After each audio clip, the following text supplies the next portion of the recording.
2024년 6월 30일 주일 오전 예배 시편 24편입니다.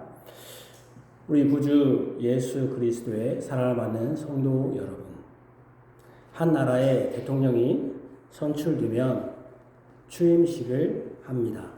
대통령 취임식은 대통령으로 취임하는 당사자에게도 중요하지만 그 나라의 권위와 권세와 위엄과 국력을 만방에 알리는 중요한 의식이기도 합니다.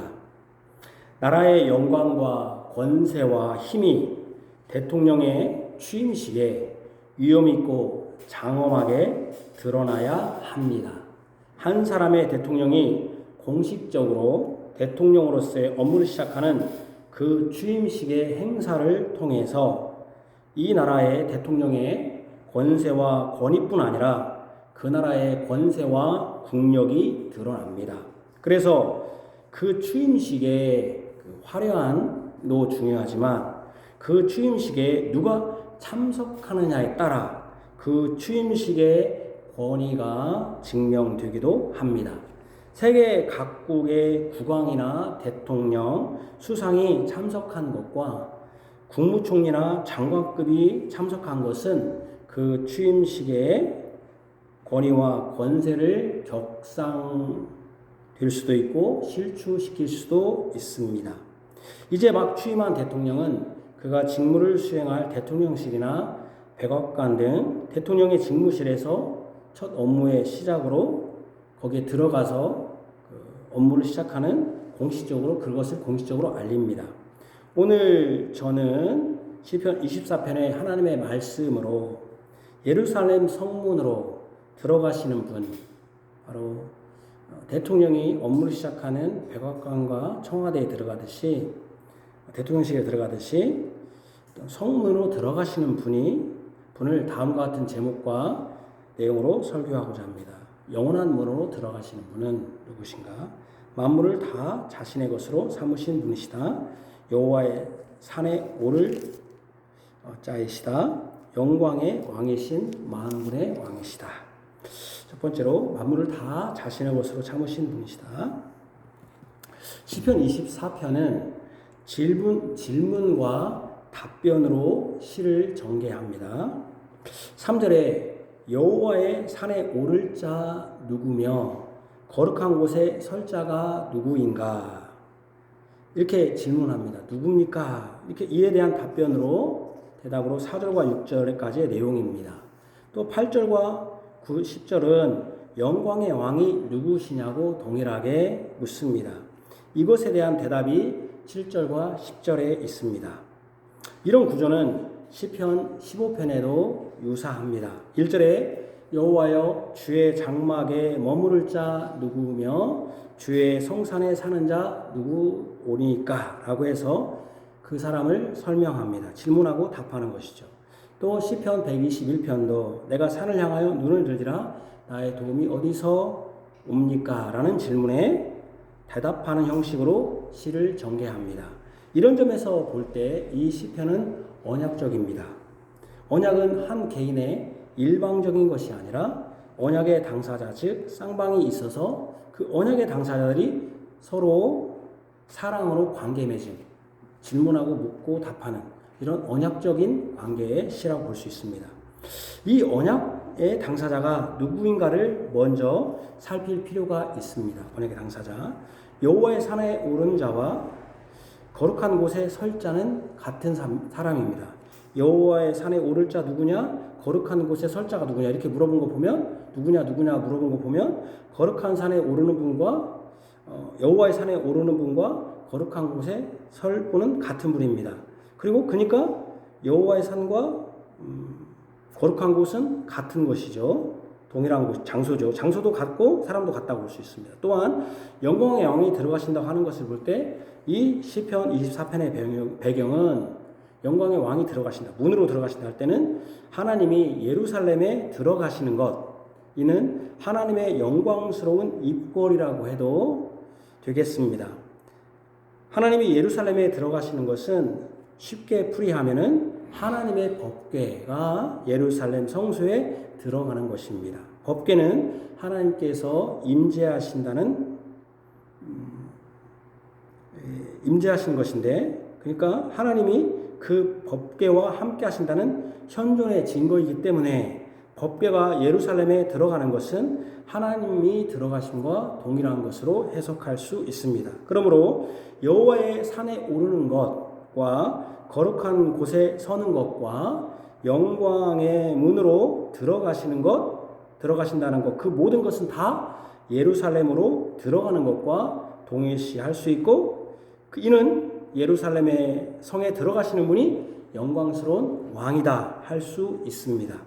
그렇다면 이 영광의 왕, 아까 영광의 왕이다 그랬으니까 누가 들어가냐 할 때 마지막에 시편 24편 제일 마지막이 중요하잖아요. 강조가 영광의 왕이다 할 때, 그러면 영광의 왕은 어떤 분인가 할 때 이에 대한 정확한 답을 얻을 수 있는 내용을 시편은 분명하게 말씀합니다.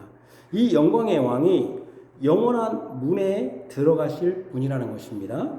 7절과 8절에 동일하게 반복하여서 말씀한다는 것은 강조하기 위함인 것이고, 이 시편의 주제이기 때문입니다. 이 시편의 그 클라이막스 주제이기도 합니다. 7절과 9절에서 문들아 너희 머리를 들지어다, 영원한 문들아 들릴지어다, 영광의 왕이 들어가시려다. 여기 영광의 왕이 들어가시는 그분은 어떤 분이냐면은 영원한 분입니다. 여기 보면 문들아 너희 머리 들지어다 하면서 또 앞에 분은 수식어가 없는데 뒤에 분은 영원한 문들아 할 때 보니까 영원한 문이 있는 거 보니까 이 영광의 왕이 들어가시는 분은 영원한 문들입니다. 결국 영원한 문에 들어갈 왕이어야 영광의 왕인 것이죠. 영원한 문에 들어가시는 그분이 영광의 왕이다. 이 영광의 왕의 가장 큰 특징은 뭐냐면, 그러니까 영광의 왕도 영원한 문에 들어가려면 영광의 왕이 뭐가 되어야겠습니까? 어떤 분이야 됩니까? 그렇죠. 영원한 분이야겠죠. 영원한 문에 들어갈 그분도 영원성을 가지고 있어야 영원까지 갈 수 있는 것이니까. 그래서 이 영광의 왕의 가장 큰 특징은 영원성입니다. 시인은 여호와의 법궤로 상징되는 하나님이 예루살렘의 성에 들어가는 것을 영광의 왕이 들어가시기 때문에 그 성전도 영원한 문들이어야 한다고 기술한 것입니다. 하나님이 영원한 분이니까 영원한 문이 들어가는 그 문도 영원한 문이어야겠다, 이렇게 표현한 것입니다. 영광의 왕의 영원성을 그가 사시는 그 성의 문을 영원한 문들로 표현함으로써 나타내고자 한 것입니다. 이제 우리는 이 시편 24편을 통해서 분명히 증거하는 내용을 알게 되었습니다. 시인은 영원한 문에 들어가시는 영광의 왕은 누구신가?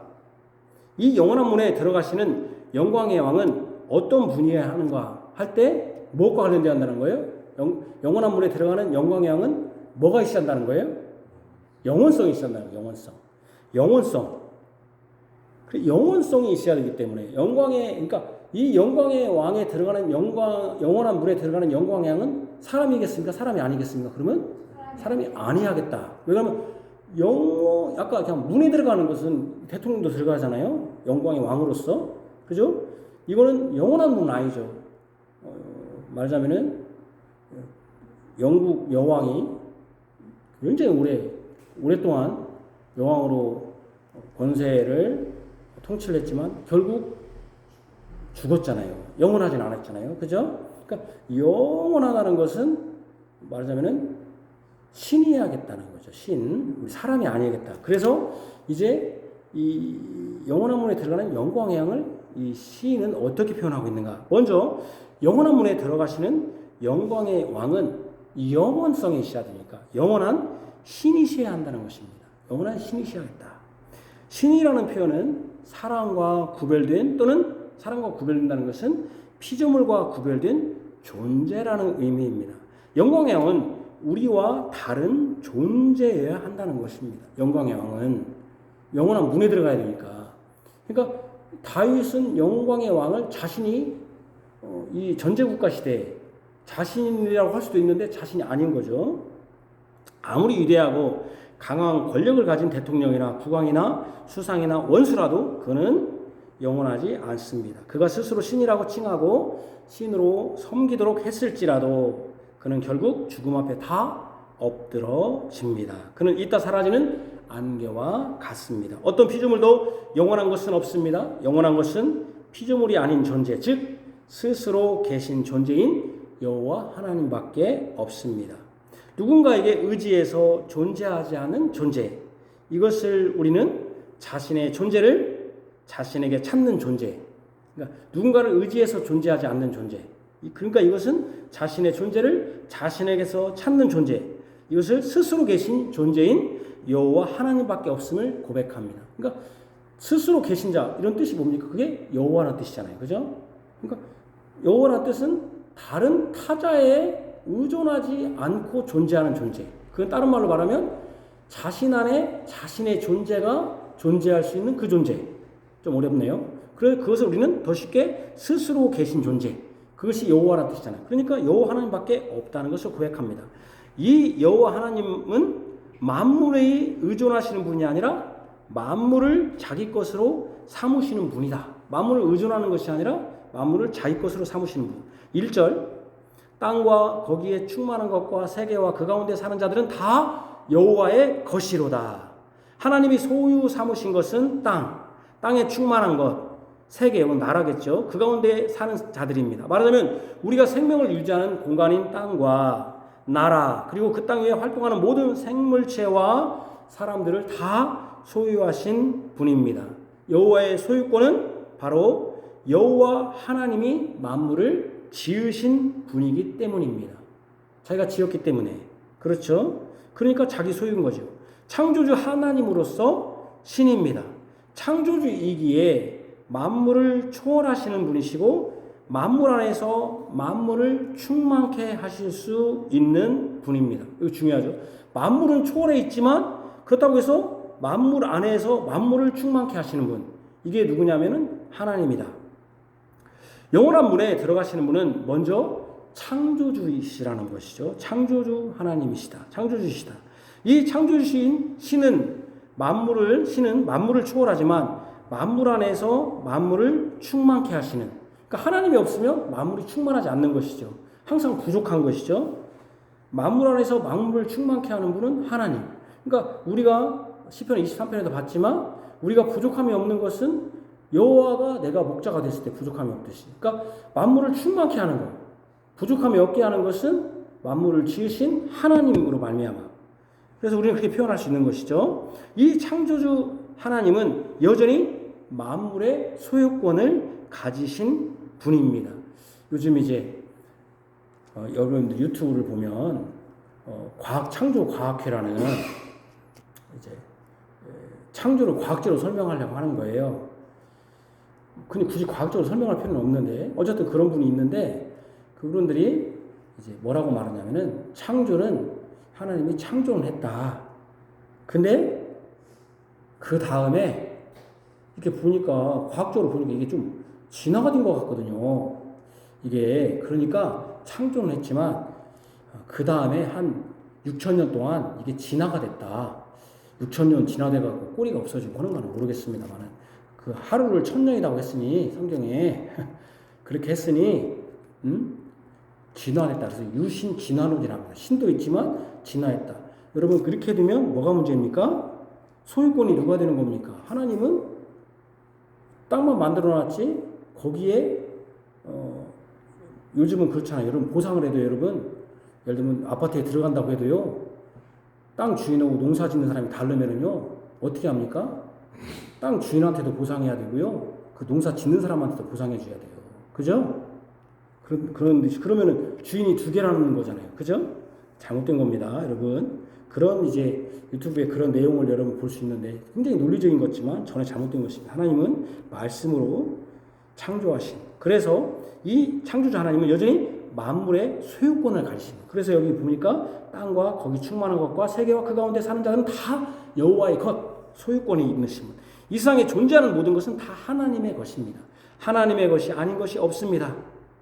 풀 한 포기, 흙 한 줌, 개미 한 마리, 하늘의 별과 구름, 비, 바다의 물고기 등 어느 것 하나 하나님의 것이 아닌 것이 없습니다. 또 여러분들이 그러죠. 그럼 나는 내 집은 내 것인데요. 그러면 내 것이 아닙니다. 왜 그렇습니까? 그것을 지켜야 한 사람은 누가 만들었습니까? 하나님이 만드셨잖아요. 그죠? 여러분들이 그 건물을 진 흙은 누가 만든 겁니까? 그 모래는 누가 만들었습니까? 다 하나님이 주신 거잖아요. 결국 다 하나님의 소유권이죠. 특별히 이 세계, 즉 나라에 사는 모든 사람들은 다 하나님의 소유입니다. 하나님이 지으신 것이고 하나님의 다스림을 받는 하나님의 것입니다. 여호와 하나님께서 그 터를 바다 위에 세우시고 강들 위에 건설하셨다는 것은 세상의 나라들, 바로 육지와 바다와 강들 위에 세워지도록 하셨다는 것입니다. 바다와 강, 육지와 각 나라의 경계를 나눈 분이 하나님이시고 그 하나님이 창조주기 때문에 영광의 왕이시고 그 영광의 왕이신 하나님이 영원한 문에 들어가신다는 것입니다. 그러니까 영광의 왕으로 들어가시는 분은 어떤 분이다? 창조주 하나님이다. 만물을 자기 것으로 삼으신, 그러니까 왜 그분이 영광스럽게 되냐면 스스로 영광을 이루셨다. 왜? 만물이 다 자기 것이니까. 만물이 자기 것이니까 영광을 이루셨다는 것입니다. 이 두 번째는 여호와의 산에 오를 자시다. 첫 번째 우리는 영원한 문들로 들어가시는 분이 창조주 하나님, 세상의 모든 경계와 터를 세우신, 그리하여 온 세상을 자신의 소유로 삼으신 창조주 하나님이시라는 증언을 들었습니다.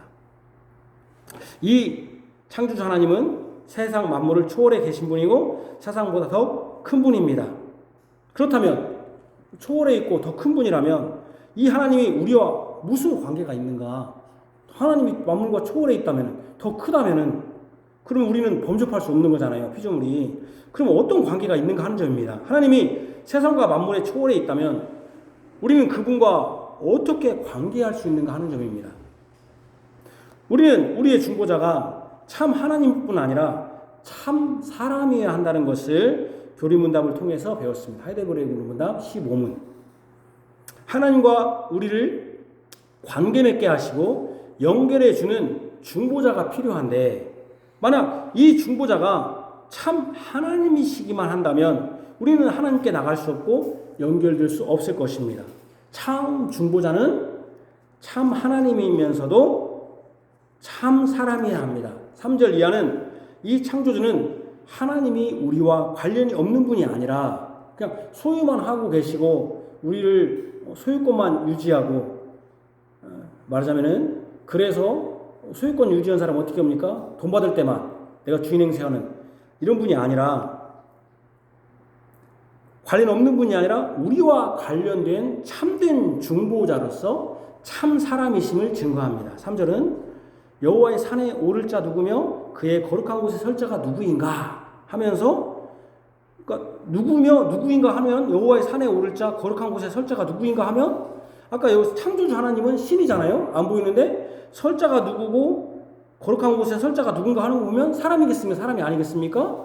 우리와 같은 사람일 것이다. 왜냐면 여호와의 산, 거룩한 곳은 예루살렘 성이니까, 예루살렘 산이니까, 예루살렘이니까, 그죠? 사람일 것이다. 그러면 그 사람은 뭐겠느냐? 창조주와 관련되면서도 창조주인데, 근데 첫 번째 조건이 뭐였죠? 영광의 문에, 영원한 문에 들어갈 분은 창조주다.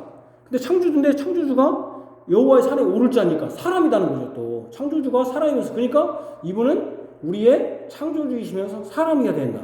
창조주라는 것은 신이다. 참 하나님이다. 그러면 여호와의 산에 오를 자는 누가 해야 되겠는가? 우리가 될 것인가? 우리는 못 되죠. 왜 못 됩니까? 여호와의 산에 왜 못 오겠습니까? 우리는 못 올라오겠습니까? 왜 안 됩니까? 아까 얘기했잖아요.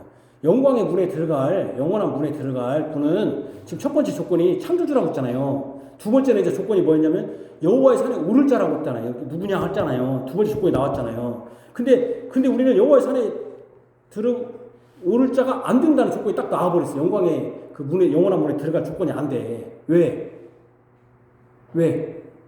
안 돼? 신이면서 사람이요. 그렇죠. 창조주가 아니잖아, 우리는. 여기 창조주라고 했잖아요, 제가. 만든 분이니까, 소유할 수 있는 분은 창조주니까. 그죠? 창조주라는 의미니까. 우리 창조주 아니니까. 그러면 여기가 사람이잖아요, 사람. 그럼 누군가. 그죠? 사람이면 우리는 안 된다. 하나님이면서 사람. 우리는 뭘 생각하게 됩니까? 중보자를 생각하는 것이죠. 그러니까 여호와의 산에 오를 자가 누구며 그의 거룩한 곳에 설 자가 누구인가. 이 시가 점층법, 우리가 이제 시니까 이런 어떤 비유법을 좀 알아야 돼요. 점층법. 자네 점층법 이거냐? 저런 애가 어떻게 국어는 점수는 나오나 몰라. 점층법은 점점 계단이 오르듯이 층계가 오르듯이 커지는 점점 커지든지 작아진다는 것이고 점점 올라가는 거죠. 점점 전개가 커진다는 거예요. 그죠? 그러니까 뭡니까? 봐봐요. 제가 오른다는 게 뭐냐면 처음에 땅과 거기 충만한 것이 나오고 그 위에 땅에다가 뭐가 세워졌어요? 터가 세워졌어요. 땅 위에 높아졌죠? 근데 여호와의 산은 여러분 터보다도 산이 높아요. 이 터보다도 이 건물이 높아요. 산이 높아요? 산이 높잖아요. 그러니까 점점 높아졌잖아요. 점층법이 사용되는 거예요. 그래서 그죠? 바다가 세워지고 강들 위에 건설되었어. 근데 낮은 곳에서 높은 곳으로 점점 올라가. 3절에는 여호와의 산에 오른다든지 거룩한 곳에 선다든지 해서 더 올라가는 형식. 산에서 산에 올라가. 터보다 덥죠, 산이. 근데 거기서 그러니까 점점 더 올라가. 그러죠? 그런 형식을 취한다는 겁니다. 이는 영원한 문에 들어가시는 분이 더 그 문에 가까이 오고 있음. 그래서 그 산에서도 그 산에 하나님의 집, 거기에 점점 더 가까워오고 있는 것을 취함으로써 그 문에 들어가시는 분의 위엄과 권위가 높아지시는 것을 나타내고자 한 것입니다. 이 시가 그렇게 시로 쓰였다는 거예요. 점점 올라가고 있다는 거죠. 여기 여호와의 산과 그의 거룩한 곳은 동격입니다. 왜냐하면 누구냐 하니까 여호와의 산에 오르는 분과 거룩한 곳에 설 분은 동격이죠. 여호와의 산은 그러니까 거룩한 곳입니다. 여호와의 산에 오르면 그 산에 설 수 있고 그 서 있는 여호와의 산은 거룩한 산입니다. 이 여호와의 산은 감람산이에요. 감람산인데 그 산이 거룩한 것이 아니라 그 산에 있는 예루살렘 성이 거룩한 것이죠. 그러므로 여호와의 산 거룩한 곳은 예루살렘 성입니다. 예루살렘 성전. 여호와의 산 거룩한 곳은 여기서 예루살렘 성입니다. 그곳이 거룩한 것은 그곳에 시온성이 있고 그 안에 뭐가 있기 때문에 하나님의 언약궤가 있기 때문에. 그러니까 교회가 거룩한 것은 뭐가 때문에 거룩한 거예요? 교회 건물이 멋지고 거룩해서 강단이 거룩해서가 아니라 그 안에 있는 사람이 거룩해야 되고 그 안에 있는 말씀이 거룩해야 되고 그 안에 사람들의 행동이 거룩해야 되는 것이죠. 그렇게 거룩한 것이지 강단이 잘 꾸며지고 그게 거룩한 게 아니라 똑같은 거죠. 여호와 예루살렘 성이 거룩한 것은 예루살렘 성 자체가 거룩한 게 아니라 지금도 예루살렘 성은 있어요. 예루살렘 있잖아요. 거룩하지 않죠. 지금은 거룩하지 않죠. 지금도 그 이스라엘은 성지가 아니죠. 그렇죠? 거룩한 것은 지금 여러분들이 우리 안에 성령이 계신 곳이 그러니까 예루살렘 성 안에 뭐가 있냐면 언약궤 바로 법궤가 있다는 거죠. 그래서 거룩한 것이죠. 하나님이 계시니까. 이런 구조는 이미 시편 15편 1절에서 확인한 바 있습니다. 여호와여 주의 장막에 머무른 자 누구이며 주의 성산 장막과 성상이 나오잖아요. 똑같은 거잖아요. 누구니까 주의 성산에 주의 장막이 있고 그 장막 안에 하나님의 언약궤 법궤가 있습니다. 그러니 그 산이 거룩한 산 성산인 것입니다. 우리는 이미 시편 15편에서 이 성산에 머무러 살 자가 누구인가 말씀을 들었습니다. 그분은 참 사람이어야 합니다. 왜냐하면 거룩한 곳에 누가 살 수 있습니까? 거룩한 곳. 그러니까 교회가 거룩하다면 여러분들이 거룩하지 않으면 교회는 더럽혀진 것이죠. 마찬가지로 거룩한 곳에 살 수 있는 사람은 참 사람. 참 사람이라는 의미는 뭐예요? 죄가 없는 분. 통일고 누군가가 죽었는데 그 사람이 자기는 참 부모다. 참이라는 것은 여기서 거짓이 없다는 거예요. 죄가 없다는 거예요. 어떻게 사람이 죄가 없을 수 있어요? 근데 한 분만 있다는 거죠. 참 사람이라는 것은 첫사람 아담의 죄에 참여하지 않은 사람이에요. 아담의 죄에 참여하지 않은 사람. 이게 참 사람이에요. 죄와 무관한 분이어야 함을 들었습니다. 죄와 무관한 분. 그분은 우리의 참된 중보자이신 참 하나님이시면서 참 사람이신 예수님이라는 것을 들었습니다. 시편 23편도 이것을 다시 확인합니다. 손이 깨끗하며 마음이 청결하며 뜻을 허탄한 데 두지 아니하며 거짓 맹세하지 않는 자입니다. 그는 여호와께 복을 받고 구원의 하나님의 의를 얻습니다. 이 시편 24편의 구조는 시편 1편과 거의 비슷합니다. 시편 1편하고 거의 비슷해요. 복 있는 사람은 누구인가 이렇게 물어봐요. 그는 악인의 꾀를 따르지 않고 죄인들의 길에 서지 않고 오만한 자들의 자리에 앉지 않는 자입니다. 그는 시냇가에 심은 나무가 철을 따라 열매를 맺으며 그 잎사귀가 마르지 않은 것 같으니 그가 하는 일이 다 형통합니다. 시편 24편 5절에도 그는 여호와께 복을 받고 구원의 하나님께 의를 얻습니다. 진정으로 여호와의 산에 오른 자, 바로 거룩한 곳에 서는 자는 열매를 맺으며 형통합니다. 그 열매가 무엇입니까? 바로 손이 깨끗합니다. 손이 뭐예요? 손은 일하는 거잖아요. 일하는 게 깨끗합니다. 그의 행위가 불의와 더러운 이익이 없습니다. 그는 정직하게 행합니다. 그의 행복은 여호와의 의와 하나님의 의와 순결함을 드러냅니다. 손이 깨끗하니까. 그는 겉만 그런 것이 아니라 가식이 없습니다. 마음도 청결합니다. 마음도 깨끗합니다. 허탄한 데 두지 않는다는 것은 우상을 섬기지 않고 오직 하나님만 향해 있고 하나님에 대한 사랑이 가득합니다. 그는 허탄한 데, 헛된 우상에게 두지 않습니다. 하나님 아버지와 성령 하나님이 아닌 다른 어떤 존재도 의지하거나 섬기지 않습니다. 오직 그를 보내신 성부 하나님께만 마음을 두고 섬깁니다. 그는 모든 것이 진실합니다. 그는 나는 길이요 진리요 생명. 진실합니다. 진리입니다. 거짓이 없습니다. 이것이 철을 따라 맺는 열매이고 이것이 의인의 길입니다. 이것이 바로 하나님께 복 있는 사람의 모습. 시편 1편과 비슷합니다. 그는 진실로 여호와께 복을 받고 하나님의 의를 얻습니다. 그러니까 의인의 회중 시편 1편에 나오잖아요. 복을 받고 의를 얻습니다. 우리는 이분이 누군지 이미 시편 1편과 시편 15편에서 계속적으로 우리가 시편 말씀을 배우면서 계속 봤습니다. 바로 우리 구주 예수 그리스도입니다. 그분은 바로 삼위일체의 한 일격이신 성자 예수님이며 이분은 성부와 성령 하나님과 더불어 온 세상을 창조하신 창조주 하나님입니다. 뿐만 아니라 그는 하나님께 복을 받고 의를 얻는 여호와의 산에 오르며 거룩한 곳에 설 수 있는 왜 들어갔습니까? 우리의 대제사장. 예루살렘 성에 예수님이 왜 들어갔습니까?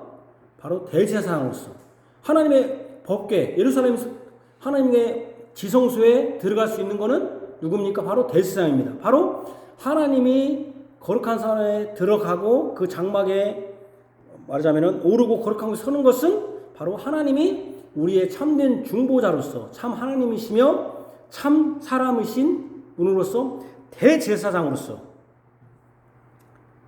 그곳에 예루살렘 그 하나님의 산에 오르신 것이고 그곳에 선 것입니다.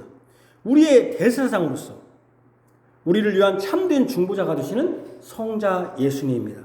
예수님은 창조주이시면서 대제사장으로서 우리의 죄를 용서하시고 우리를 하나님과 화목하게 하시는 대제사장입니다. 대제사장. 예수님은 대제사장으로서 우리의 참된 중보자로서 여호와의 산에 오르시고 거룩한 곳에 가셨습니다. 서셨습니다. 참 하나님이시면서 참 사람이신 참된 중보자로서 그분은 여호와를 찾는 진정한 이스라엘인 참 포도나무이시며 하나님의 얼굴을 구하는 분입니다. 이 예수님이 영원한 문에 들어가시는 분입니다. 예수님이 그 영원한 문을 대제사장으로서 우리의 죄를 사해 주시고 하나님과 화목하게 하기 위하여 참된 중보자로서 들어가십니다. 자, 그러면 이제 정리합시다. 첫 번째, 영원한 문에 들어가시는 영광에는 어떤 자격으로 들어갔습니까? 첫 번째, 영원성이 특징이 아닙니까? 영원성인데 첫 번째 자격은 어떤 거였습니까? 그러니까 첫 번째 자격은 어떤 자격으로 들어가셨습니까? 영원한 왕. 첫 번째 제가 지금 설명했죠. 첫 번째가 뭐였죠? 1절 땅과 거기 충만한 것이 다 내 것이다. 뭘로부터 들어가셨다? 제가 그렇게 어렵나요? 창조주로서 들어갔다고 했잖아요. 제가 창조주의 자격으로 들어가셨다. 창조주로서. 그래서 제가 그랬잖아요. 우리는 창조주가 되니까 가니까 된다 안 된다? 영원한 왕에 어느 사람도 못 들어간다 그랬잖아요. 제가 창조주로서 들어갔다. 두 번째는 무엇을 어떤 자격으로 들어가셨다? 신이자 사람. 그거 뭐예요? 참된 우리의 중보자. 중보자이신데 그 중보자는 뭘 하기 위해서? 대제사장. 대제사장으로 들어가셨다. 여러분 참된 중보자가 필요했던 것은 우리의 대제사장이잖아요. 죄를 용서하시는 대제사장으로서 들어가셨다는 거예요. 그 문에. 영원한 문에 어떻게 들어가셨다? 우리의 소유권을 다 가지시고 우리를 소유하신 분으로서 영원한 문에 들어가셨다. 근데 그 소유권을 들어가실 때 어떻게 들어갔냐면은 참된 중보자로서 대제사장으로 들어가셨다는 거예요. 그 문에. 하나님 앞에 그 문, 그 하나님의 성소, 하나님의 거룩한 영광의 왕으로서 들어가셨는데 영원한 문에 들어가실 때 첫 번째는 창조주로 들어가셨다. 창조주인데 무조건 다 데리고 간 게 아니에요. 창조문을 다 데리고 온 게 아니에요. 어떤 사람만 데리고 왔다? 참된 중보자로서 우리의 대제사장으로서 그를 믿는 자를 위한 대제사장으로 들어가셨다는 거예요. 그죠? 뭐 말인지 아시겠습니까? 창조주로 들어가셨다. 그 다음에 그러니까 창조주는 뭘 말하는 거예요? 소유권을 말하는 거예요. 자기 것을, 자기 소유권을 가지고. 그러나 그렇다고 다 데리고 간 게 아니에요. 참된 중보자를 믿는 대제사장으로서 들어가셨다는 거예요. 대제사장으로서. 예수님이 대제사장으로서 하나님 앞에 자기 소유권을 가지고 들어가셨다. 두 가지 조건으로 들어가셨다는 거예요. 이제 마지막. 어떤 자격으로 들어가셨는가 할 때 영광의 왕이신 만왕의 왕으로 들어가셨다. 창조주이시며 중보자로서 참된 대제사장이신 예수님께서 예루살렘 성에 들어가십니다. 이 시의 절정입니다. 가장 고조되는 장면입니다. 오르는 것에 정점을 이룹니다. 예루살렘 문들은 모두 열립니다. 그것을 들리는 것으로 표현했습니다. 문이 들리는 것. 영원한 창조주께서 참된 대제사장께서 그리고 영원한 문에 영원한 왕께서 행차하시기 때문입니다. 문들아 너희 머리를 들지어다. 영원한 문들아 들릴지어다. 영광의 왕이 들어가시려다를 7절과 9절과 반복한 것은 강조입니다. 그 당시 문들은 아래에서 위로 올리는 것이었습니다. 성문이 아래에서 위로 올려지는 것이죠. 올리는 것이죠. 그래서 왕이 성 안에 들어갈 때 문들이 올려지는 것으로 먼저 표현했습니다. 이 문은 왕만 들어가는 문이 아니라 이스라엘 백성이 절기나 제사 위에서 들어가는 것이기 때문에 문들로 들어가는 사람이 영광의 왕이 들어갈 때 경배하고 찬송하고 높인다는 의미로 문들아 너희 머리를 들지어다 할 때 이 문이 들리는 것을 머리로 든다. 그러니까 그 문에 들어가는 사람들, 그 사람들이 머리잖아요. 사람의 머리잖아요. 사람이 들리는 것, 찬송하는 것으로 표현한 것입니다. 시가 그런 식으로 표현한 것이죠. 사람이 왕이신 하나님을 경배하고 찬양하는 것을 문이 아래에서 위로 들리듯이 또 사람이 머리를 드는 것으로 표현한 것이죠. 찬송하고 경배하는 것을 그 문이 들을 때 그렇게 표현한 것이죠. 그런데 여기서 우리가 주의할 것이 하나 더 있습니다. 문들아 너희 머리를 들지어다 할 때는 능동형인데 반해서 영원한 문들아 들릴지어다 할 때는 수동형입니다. 문들은 자신이 드는 것이고 영원한 문은 들려져야 되는 것. 이것을 능동형은 지금 이 땅에 예루살렘 성에서 사람이 문을 드는 것이라면 영원한 문은 새하늘과 새 땅의 새 예루살렘에서 하나님께서 문을 여시는 영원한 문으로 해석할 수도 있습니다. 그러니까 여기 예루살렘에서 들어오시는 분은 이 땅에서도 왕이면서도 영원한 하나님 나라에서도 왕이십니다. 그러니 영원한 왕입니다. 영원한 문에 들어가실 영원한 왕입니다. 이 예수님은 이 땅 사람뿐 아니라 영원한 문이니까 영원한 문도 들려야 되니까 그러니까 이 땅의 문도 들려야 되는데 영원한 문도 들려야 되니까 이 땅에 있는 사람들도 찬송하지만 영원성이 있는 피조물도 찬송해야 한다. 영원성이 있는 피조물이 뭐겠어요? 영원한 문도 들려야 되니까 천사, 천군, 사단은 아니죠. 천군, 천사도 피조물이니까 그 영원성 있는 사람도 그 존재도 찬송해야 된다. 그런 의미에서 영원한 문화 들릴지어다 이렇게 표현한다고 할 수도 있다는 것이죠. 영원한 왕입니다.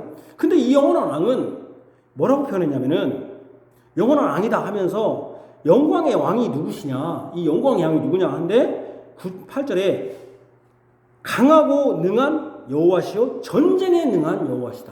전쟁에 능한 영광의 왕을 전쟁에 능한 싸움에 능한 그리고 이 찬양받고 높임 받으실 영광이 누구냐? 바로 만군이라는 건 모든 군사의 만군의 여호와께서 영광의 왕이다. 이 영광의 왕은 모든 군대의 왕이십니다. 만군의 하나님이라는 의미입니다. 강하고 능한, 전쟁에 승리하시는 만군의 여호와입니다. 모든 군대의 우두머리이신 만군의 주입니다.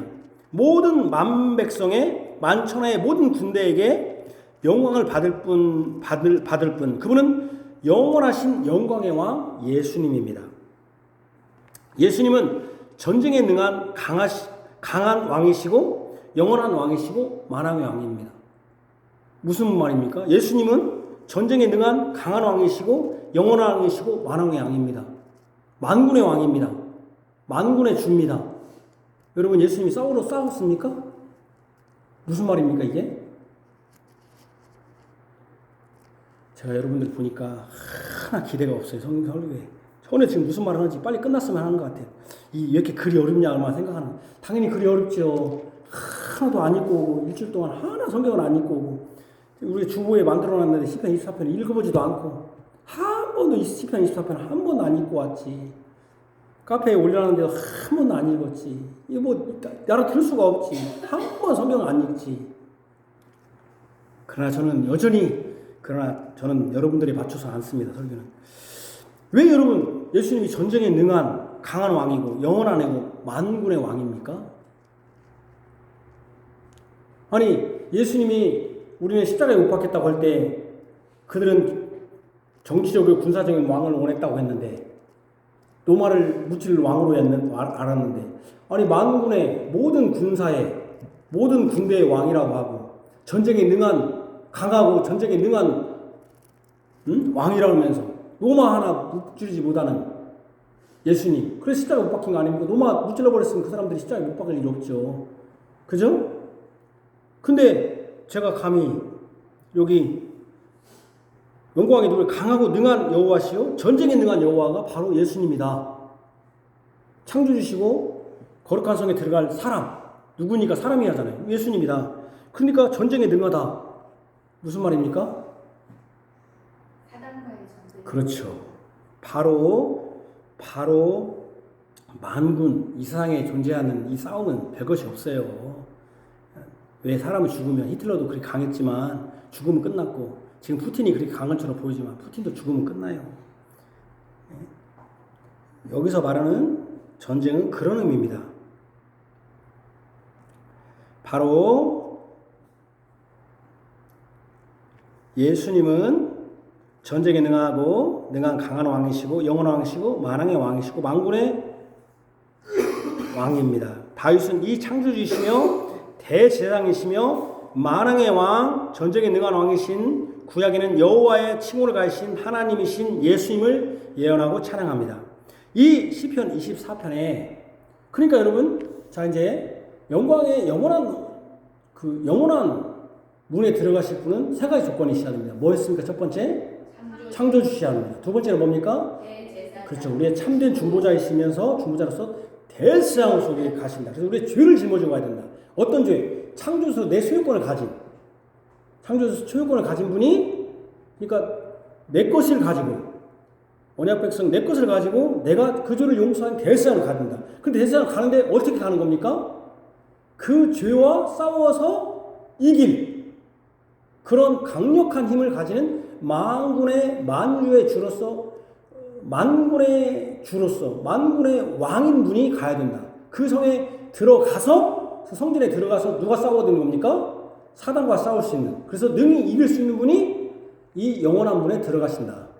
그러니까 하나님이 법궤를 들어갔을 때 그걸 예언했다는 거예요. 하나님이 법궤에 들어갔을 때 바로 죄를 용서하시고 그 죄를 일부는 내 소유권을 가지고 왜 소유권을 얘기하겠습니까? 창조주라는 왜 얘기하겠습니까? 제가 여기다가 안 썼지만 왜 소유권이 중요합니까? 소유권과 대제사장이 왜 중요합니까? 그리고 왜 싸우는 게 왜 중요합니까? 영원성. 예. 세 개를 합쳐봐요. 왜 소유권을 주장하겠어요? 이건 내 소유야. 왜 주장하겠어요? 독도가 힌트입니다. 독도가 힌트예요. 쉽게 얘기할게요. 독도가 힌트예요. 왜 소유권을 주장하겠어요? 그러니까 원래 우리 거인데 왜 소유권을 주장해요? 네? 여기 때문에 소유권을 주장할 수 있는데. 네. 그러면은 잠깐만요. 전라북도는 소유권 주장하는 사람 없어요? 근데 왜 독도는 소유권을 주장해요? 영해가 넓어지니까. 영해가 넓어지니까. 사탄이. 아니 일단 독도부터.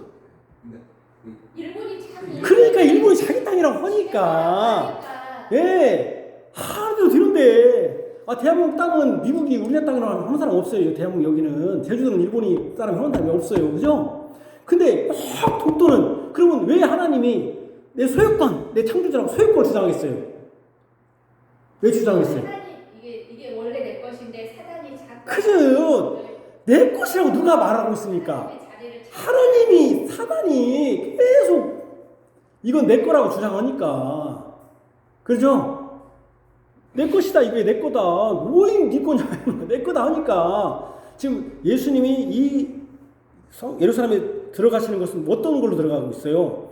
이 사람의 죄를 용서해 주는 걸로 가고 있는데, 누가 죄를 용서해 주려고 했더니, 야, 이거 내 거다. 내가 이 사람 죄를 용서해 준다 했더니 뭐라고 말해요? 안 돼. 이건 내 건데 네가 왜 가지고 와?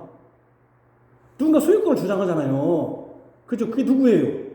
사단이 소유권을 주장하잖아요. 사단이. 그렇죠? 사단이 소유권을 주장하니까 창조주라는 것을 나는 내가 창조했다. 네가 창조한 게 아니다. 너는 피조물일 뿐이야. 창조주를 강조하고 또 이 소유권을 뺏을 수 있는 방법은 뭐다? 죄를 용서해야 된다. 죄가 있으면 죄에 비해서. 그런데 그래도 안 돼. 그럼 어떻게 해야 돼? 전쟁을 해가지고. 그러죠. 이겨야 돼. 전쟁을 이겨야 돼. 그러니까 싸움에 이길 뿐. 왜 새끼를 딱 내는지 알겠죠? 제가 여기다 안 썼지만. 알겠죠?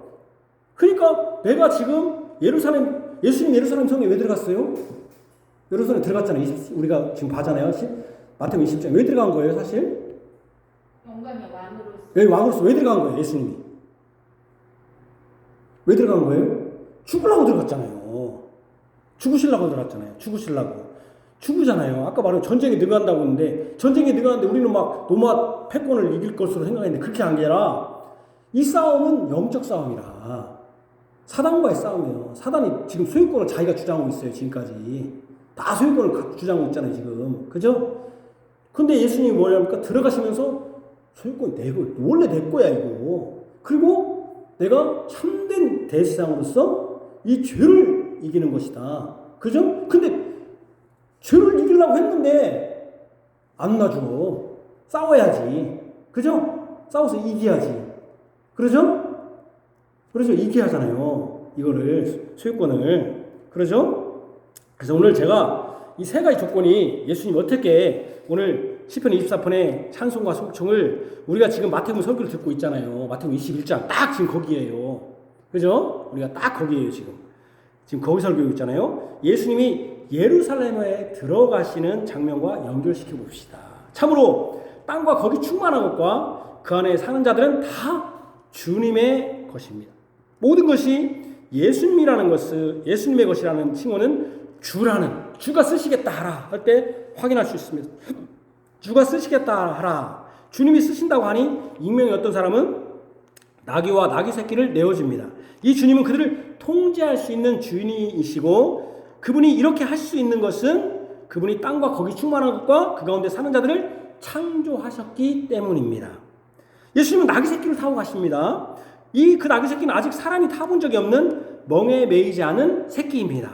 이것은 이스라엘 백성들에게 특별한 용도로 사용되었다고 우리는 들었습니다. 바로 하나님께 제사할 때 쓰인 제물이었습니다. 예수님은 겸손하게 하나님의 말씀을 성취하시는 대제사장으로서 자신이 친히 제물에 쓰일 흠없는 어린 양으로 예루살렘 성으로 들어가십니다. 그분은 하나님이 자신에게 예언한 구약의 말씀을 성취하심으로 자신이 하나님의 의가 되었습니다. 친히 죄를 담당할 대제사장이요 언약의 중보자가 되어서 하나님의 의가 되었습니다. 의가 되었다. 시편 24편에 있는 것처럼. 그죠? 바로 무엇입니까? 나귀 타고 갔을 때 나귀 겸손했지만 나귀는 특별한 용도, 멍에 매지 않은 것은 특별한 용도였기 때문에 그가 대제사장으로서 우리의 죄를 담당하신다. 그렇죠? 예수님은 진실로 전쟁에 능한 만군의 여호와로서 예루살렘에 들어가시는데 어떻게 그때 했습니까? 그때 어린아이들이 찬송하였습니다. 호산나 호산나 다윗의 사순이여 주의 이름으로 오시는 이여 가장 높은 곳에서 호산나 하였더라 하면서 그 뒤에 뭐라고 했습니까? 이 바리새인들이 불을 내니까 뭐라고 했습니까? 어린아이들과 젖먹이들의 입을 통해서 원수들의 입을 뭡니까? 잠잠케 했다는 그들을 이긴 거 찬송이었죠. 이것을 누가복음에 또 보니까 누가복음 19장 38절 40절을 보면은 이르되 찬송하리로다 주의 이름으로 오시는 이여 하늘에는 평화요 가장 높은 곳에는 영광이로다. 여기 사실은 누가복음이에요. 누가복음 2장에는요 이렇게 써 있어요. 지극히 높은 곳에는 하나님께 영광, 땅에서는 기뻐하시는 자의 평화다. 근데 반대로 되어 있죠. 하늘에는 평화, 가장 높은 곳에 영광이었는데 반대로 되어 있죠. 그렇죠? 어쨌든 이렇게 되어 있어요. 하니 무리 중 어떤 바리새인들이 말하되 선생이여 당신의 제자들을 책망하소서. 여기서는 누가복음에서는 어린애가 아니라 제자들이 찬송한 걸로 나와요. 제자들이. 그랬더니 책망하십시오 하니까 대답하여 내가 너희에게 말하겠노니 만일 이 사람들이 침묵하면 돌들이 서로 소리 지르리라. 돌들이. 그러니까 만약에 사람이 아니면 돌들도 나를 찬송할 거다 하면서 돌들이 찬송한다는 것은 돌도 누가 만들었다는 거예요?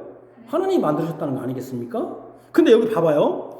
누가복음 2장 13, 14절을 보면 호련히 수많은 천군이 그 천사와 함께 하나님을 찬송하이르되 지극히 높은 곳에서는 하나님께 영광이요 땅에서는 하나님의 기뻐하신 사람들 중에 평화로다. 아까 주의 이름 찬송하리로다 주의 이름으로 오시는 이여 하늘에는 평화요 가장 높은 곳에 영광이로다. 누가 찬송한 거예요? 그 내용 그것을 누가복음 2장에 보니까 제자들이 한 게 누가복음 2장에서는 누가 찬송한 거예요? 그거를 누가복음 2장에는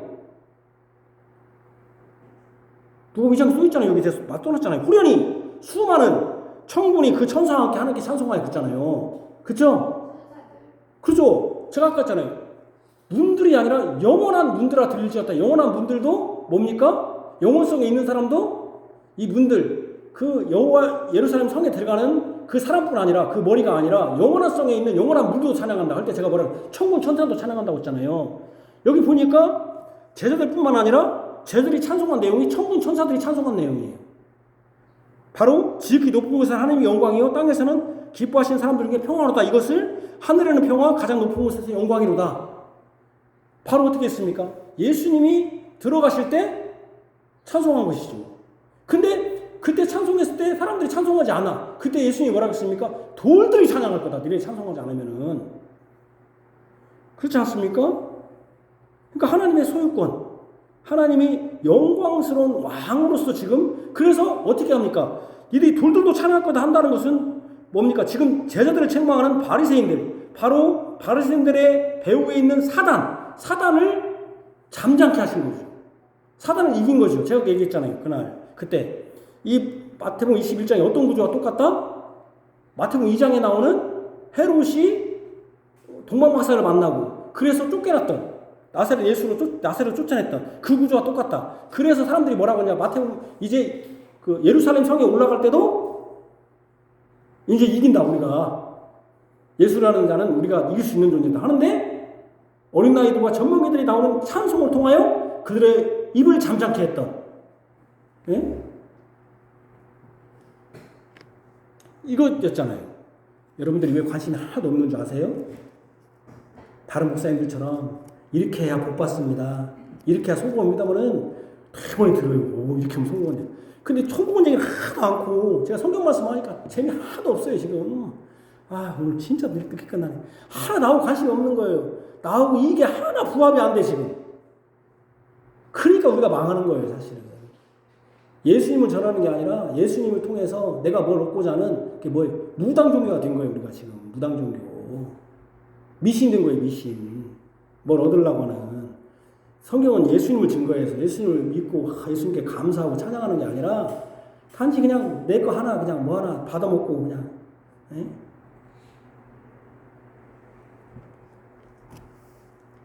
누가복음 19장에 예수님이 예루살렘에 들어가실 때 그분은 영광의 왕으로서 영원한 문에 들어가셨습니다. 영광의 왕으로서 19장에. 그러니까 그때 찬송을 한 것이죠. 아까 문드라 들릴지라고 했잖아요. 영광에 들어가신다. 그래서 전쟁에 능한, 어떻게 했냐면은 찬송으로서 원수를 잠잠케 하는. 이것은 이제 예표지만, 그 전에도 여러 가지 병을 고쳐했지만 예표지만 결국 승리하게 되는 것이죠. 어떻게 승리했습니까? 사람들은 로마를 없애려고 했지만, 만약 예수님이 그랬다고 하면은 로마를 무너뜨린 위대한 왕이 있었겠죠. 여러분 기억합니까? 로마를 무너뜨린 위대한 왕 기억합니까? 누군지는. 로마가 무너졌잖아요. 근데 기억합니까? 아는 사람 흔들어봐요. 로마가 누가 무너뜨렸나요? 참 역사를 잘하더만, 세계에서도 잘하고더만. 누가 무너뜨렸나요? 네. 괜히 아는 척 하잖아. 로마요? 그냥 모른다고 소리. 로마요? 꼭 아는 척. 꼭 저런 애들은 나 제일 싫어요. 모르면 되지. 로마요? 조금은 알죠. 그럼 누구예요? 서로만은 모습만 제대로 얘기해서 로마 누구냐고. 모르잖아요, 우리가. 누가 하는지 다 몰라요. 그렇죠? 누가 했는지 누가 알아요? 그렇죠? 몰라요. 그렇죠? 이토 히로부미는 누가 이겼나요? 이토 히로부미 누가? 안중근, 도요토미 히데요시는 이순신. 그 사람은 전쟁 중에 죽었어요. 그냥 이순신이가 죽은 게 아니라 다른 사람이 죽였겠죠. 그런데 잘 모르잔 말이야, 우리가. 정유재랑 그러니까 우리가 만약에 로마를 예수님이 무너뜨렸다면은 모른단 말이에요. 근데 우리가 예수님을 지금도 기억하잖아요. 왜요? 예수님은 그런 왕이 아니라 우리의 죄의 권세를, 사단의 머리를 깨뜨렸다는 거죠. 자, 이제 봅시다. 이 영원한 문에 들어가시는 분은 사람뿐 아니라 천군 천사, 아까 제가 천군 천사도 찬송합니다. 만약 사람이 찬송하지 않는다면 돌들이 소리를 지를 것이라고 말씀하시므로 그분이 세상의 모든 것을 소유하신 창조이심을 나타내셨습니다. 예수님은 하나님께는 영광, 땅에는 평화를 주시기 위해서 대제사장. 왜 하늘의 평화, 땅에는 평화겠습니까? 바로 하나님께서 중보자로서 하나님께 영광, 죄를 해결하니까. 우리는 왜 평화가 되겠어요? 죄를 해결하니까. 바로 하나님께 영광, 땅에는 평화라는 말이 참된 중보자로서, 참된 대제사장으로서 우리의 화목제물로 예루살렘에 들어가셨다는 거예요. 그것이 바로 하나님께는 영광, 땅에는 평화예요. 그게 뭘 의미하냐면 예수님이 죽으실 것을, 대제사장으로 오실 것을 들어가셨습니다. 예수님은 진정으로 죄가 없으시고 흠없는, 아까 손이 깨끗하다 이 말은 다 뭡니까? 바로 죄가 없으시고 흠없는 대제사장으로서 예루살렘에 들어가신다는 것입니다. 그때 천군 천사와 어린아이들, 제자들이 다 찬송합니다. 오늘 시편 24편의 예언에 성취된 것이죠. 그가 소유권을 가지고 다 찬송한 게 아니잖아요. 창조주인데 누가 창조주, 예수님 대제사장으로서 바리새인들 갖고 안 갔잖아요. 자기 것을 가지고. 그 사람들은 분노했잖아요. 그러니까 이 부분을 가지고 제가 얘기했잖아요. 모두가 다 찬송하지 않았다. 쟤들을 찬송한 거예요. 쟤들도 섣불리 찬송했다 하면 안 돼요. 쟤들은 온전히 찬송한 거예요. 그걸 하나님 받으신 거예요. 어린아이들 찬송한 거예요. 단지 여러분 찬송하더라도 여러분들이 여러 가지 부침이 있어요. 신앙에. 그죠? 좋다가도 부침이 있는 거예요. 우리가. 그러니까 주님을 의지하는 거죠. 완벽하면 누가 주님을 의지하겠으면 신이지, 완벽하면 우리가. 그죠? 이 사이클이 있는 거예요. 우리가 신앙에. 오늘 이런 영원한 문으로 들어가는 영광의 왕을 찬송한 것입니다. 이 영원한 문으로 들어가셔서 찬송받으시는 영광의 왕은 강하고 능하신 분이요 특별히 전쟁에 능하신 만군의 여호와입니다.